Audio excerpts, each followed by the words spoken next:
அடுத்த திருக்குறள் என்ன? அன்பெனும் அருங்குணம். அதற்கு ஒரு கதை சொல்லியிருக்காங்க. என்னென்னா, ஒரு அழகான காடு இருக்குது. அங்கே ஒரு பெரிய மரம் இருக்குது. அந்த மரத்தில் எல்லாம் பறவைகள் விலங்குகள்லாம் வாழ்ந்துட்டுருக்கு. அங்கே ஒரு கரடி இருக்குது. அது பயங்கர சேட்டை செய்யுது. எல்லாரையும் துன்புறுத்துது. என்ன செய்யுது? பறவைகள் கூட்டமாக வந்தோடனே என்ன பண்ணுது? அந்த கூடு கட்டி இருக்கும் இல்லையா மரத்தில், அதை போய் எட்டி பார்க்கும். அப்புறம் குஞ்சு கூட பார்க்காம, இந்த உங்களை பாரு தூக்கி எறிய போகிறேன் அப்படின்னு அந்த குருவி கூட்டை களைச்சி தூக்கி விடும். அதே மாதிரி குரங்கள் எல்லாமே தங்கவே இடம் தராமல் இந்த கரடி துரத்திடும். அதே மாதிரி சில சமயத்தில் குட்டி குரங்கோட தலையில கொட்டு வைக்கும். அப்போ அது தலை வீங்கி அழுவதை பார்த்து இது சிரிக்கும். இவ்வாறு என்ன பண்ண, யார்கிட்டையுமே அன்பு காட்டாமல் வெறுப்புடனே நடந்துக்கிச்சான். அதனால் என்ன பண்ணான், எல்லா பறவைகளும் விலங்குகளும் குரங்குகள்லாம் இது ரொம்ப நம்மளை தொல்லைப்படுத்துன்னு சொல்லிவிட்டு அந்த மரத்தை விட்டுட்டு வேறு மரத்துக்கு போயிட்டாங்க. ஒரு முறை வேடன் ஒருத்தன் வந்தான். அவன் வலையை விரித்து கரடியை பிடிக்கலான்னு விரிச்சா அதில் கரடி மாட்டிக்கிச்சு. காடே அதிர்ற மாதிரி ஆவுன்னு சத்தம் போடுது. ஆனால் தன்னை காப்பாற்றுங்க அப்பான்னு அழுதி கதறியது. ஆனால் ஒருத்தரையும் காணோம். யார்கிட்டையுமே அன்பு காட்டாமல் இருந்ததுனால தான் நம்மளுக்கு இந்த நிலைமை அப்படிங்கிறது நினச்சி ஓன்னு அழுதுச்சான். அப்போ அந்த நேரம் கரடியோட சத்தத்தை கேட்ட பறவைகள்லாம் வேடனை போய் என்ன பண்ணாங்க, போய் வேடனை கொத்துன்னு கொத்துனாங்க. இதனால என்ன பண்ணான், வேடன் வழி தாங்காமல் தப்பிச்சுட்டு போடிட்டான். குரங்களும் தன்னுடைய பல்லால் வலையை ஃபுல்லு பிச்சு எடுத்தது. அன்னையிலேருந்து தான் கரடி தெரிஞ்சிச்சு, அன்பு செலுத்தினாதான் உலகத்தில் எல்லாமே நல்லது, அன்பு தான் சிறந்தது அப்படிங்கிறத புரிஞ்சு கொண்டான். அதற்கு ஏற்ற திருக்குறள் என்ன? அன்புடைமையில் குறள் 77. என்பிதழனை வெயில் போல காயுமே அன்பிதழனை அறம். அதாவது எலும்பே இல்லாட்டினா உடம்புல உயிர் இருக்குமா?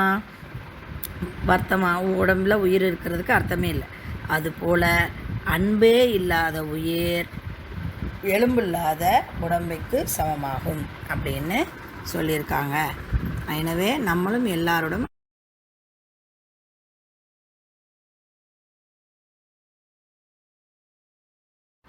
அடுத்த குறளுக்குள்ள கதை என்ன? கல்வியே நமது செல்வம். எது? படிப்பு.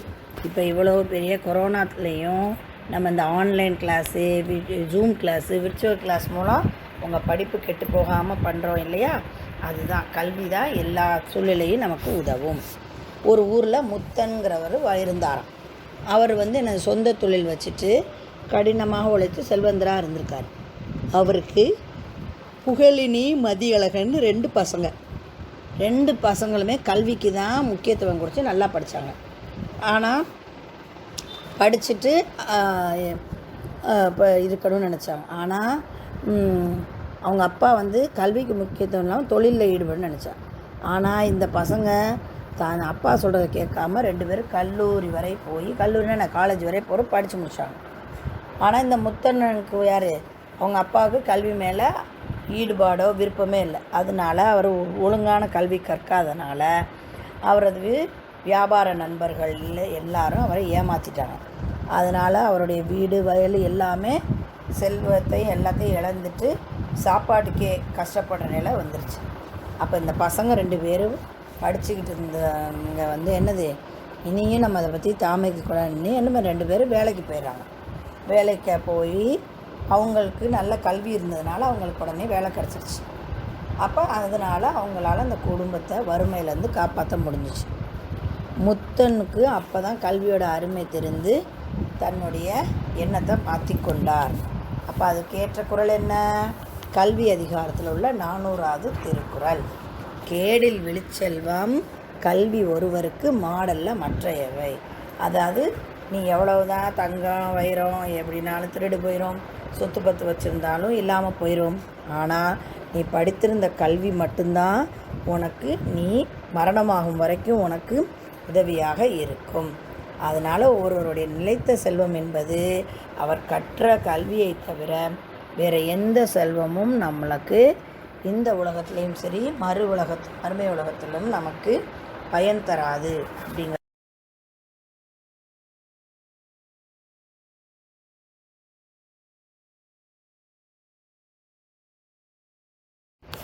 கடைசி குறள் என்னது? உண்மையான அணிகலன்கள். முதியவர்னா யார்? ஒரு வயசானவர் ஒரு ஆலமரத்தில் என்னது பேனியன் ட்ரீ கீழே உட்காந்து இலைப்பாரின்னு அது ரெஸ்ட் எடுத்துக்கிட்டு இருந்தார். அப்போ அந்த பக்கம் ஊருக்கு போகிறதுக்காக ஒரு செல்வந்தர் ஒரு பணக்காரர் வந்தார். அந்த முதியவரை பார்த்து, ஏங்க இந்த வழியாக போனால் பருத்தியூர் போயிடலாமான்னு கேட்டார். அவருடைய ஒரு கம்பீரமான குரல் மட்டும் இல்லாமல் ரொம்ப ஆணவத்தோடு இருக்கனால அந்த முதியவர் என்ன சொன்னார்? எனக்கு தெரியாது அப்படின்னு சொல்லிட்டு சொன்னார். அப்போ இதை கேட்ட அந்த செல்வந்தர் முணுமுணுதான் எனது மர்மரி அப்படி முணுமுணுத்துக்கிட்டே அந்த இடத்த விட்டு போயிட்டார். கொஞ்சம் நேரம் கழித்து இன்னொருவர் வந்தார். அவரும் இந்த ஆலமரத்துக்கு கீழே உட்காந்தவரை ரொம்ப ஏளனமாக பார்த்துட்டு, என்ன முதியவரே, இந்த வழியில் யாராவது கொஞ்ச நேரத்துக்கு முன்னாடி போனாங்களான்னு கேட்டார். அதற்கும் முதியவர் என்ன சொல்லிட்டார்? எனக்கு தெரியாதுன்னு உட்காந்தபடியே சொல்லிட்டார். உடனே சொல்லார், பாத்தியா, எனக்கு இந்த ஊரில் எவ்வளோ பெரிய செல்வாக்கு தெரியுமா, நான் எவ்வளோ பெரிய செல்வந்தன் தெரியுமா, நான் கேட்கும்போது நீங்கள் எழுந்து கூட பதில் சொல்ல மாட்டேயா அப்படின்னு முதியவரை திட்டிட்டு அவரும் பேசாமல் போயிட்டார். மூணாவதாக அங்கே ஒரு இளைஞன் வர்றான். அந்த முதியவர்கிட்ட வந்து, ஐயா வணக்கம், நான் இங்கே வந்த இடத்துல எனக்கு வழி தெரியாமல் போயிடுச்சு, நான் எங்கே போகணும்? பருத்தியூர் போகணும், எனக்கு கொஞ்சம் வழி சொல்கிறீங்களா அப்படின்னு. உடனே முதியவரும் அவனுக்கு வேண்டிய வழியை கூறினார். உடனே அவன் அந்த பையன் சும்மா இல்லாமல், ஐயா உங்களுக்கு நான் ஏதாவது உதவி செய்யணுமான்னு கேட்டான். அந்த முதியவர் வந்து வேண்டான்னு சொல்லிவிட்டு, இப்போ இதுக்கு வரைக்கும் இங்கே நடந்த விஷயத்தெல்லாம் சொல்லி, தம்பி நம்ம எவ்வளவுதான் செல்வ செழிப்புடனும் இருந்தால் கூட நம்ம எப்போ என்னது பணிவோடு இருந்தால் தான் நமக்கு அது சிறந்த பண்பு அப்படி, அதனால் நீ பணிவோடு இருந்த, அதனால் உனக்கு நான் வழி சொன்னேன், மற்றவர்களெல்லாம் பணிவில்லாமல் இருந்தாங்க அப்படின்னு கூறி அந்த இளைஞனை வாழ்த்தி அனுப்பினார். இந்த இதுலேருந்து எந்த குறள் நமக்கு இதுக்கு பொருத்தமாக இருக்குது? இனியவை குறள்ங்கிற அதிகாரத்தில் உள்ள 95வது குறள். அது என்ன குறள்? பணிவுடையவன் இன்சொலனாதல் ஒருவருக்கு அணியல்ல மற்றும் பிற. அப்படின்னா என்னது? பணிவுடையவன் இன்சொலனாதல் ஒருவருக்கு அணியல்ல மற்றும் பிற. பணிவு குடையமுடையவர்கள் தான் இனிமையான சொற்களாக பேசினாத்தான் ஒருவர் மிகச்சிறந்த அணிகலன், அதுதான் அவருடைய பெஸ்ட் ஆர்னமெண்ட். மற்றவை எல்லாம் என்னது? உண்மையற்ற அணிகலன் ஆகாது அப்படின்னு சொல்கிறாங்க. இப்போ இதிலிருந்து உங்களுக்கு நம்ம வாழ்க்கையில் எப்படி நடந்துக்கணும்னு தெரியும்னு நினைக்கிறேன். அதுக்கப்புறம் பின்னாடி எக்ஸசைஸ் இருக்குது, படிப்போம் சிந்திப்போம், அதிலக்கெல்லாம் டீச்சர் நோட்ஸ் அனுப்பிச்சிருக்கேன். அதில் உள்ளது கரெக்டான விடை எதுங்கிறத செய்யுங்க. அப்புறம் அதே மாதிரி 2வது பக்கத்தில் உள்ள குறட்பாக்களில் ஒற்றை எழுத்துக்கள் உள்ள வார்த்தைகளை கண்டுபிடிச்சி எழுதுங்க. அப்புறம் அதே மாதிரி முறை மாறி சீர்கள் அப்படின்னா அது தப்பாக ஜம்பிளிங்காக இருக்குது திருக்குறள், அதை சரி பண்ணி எழுதணும்.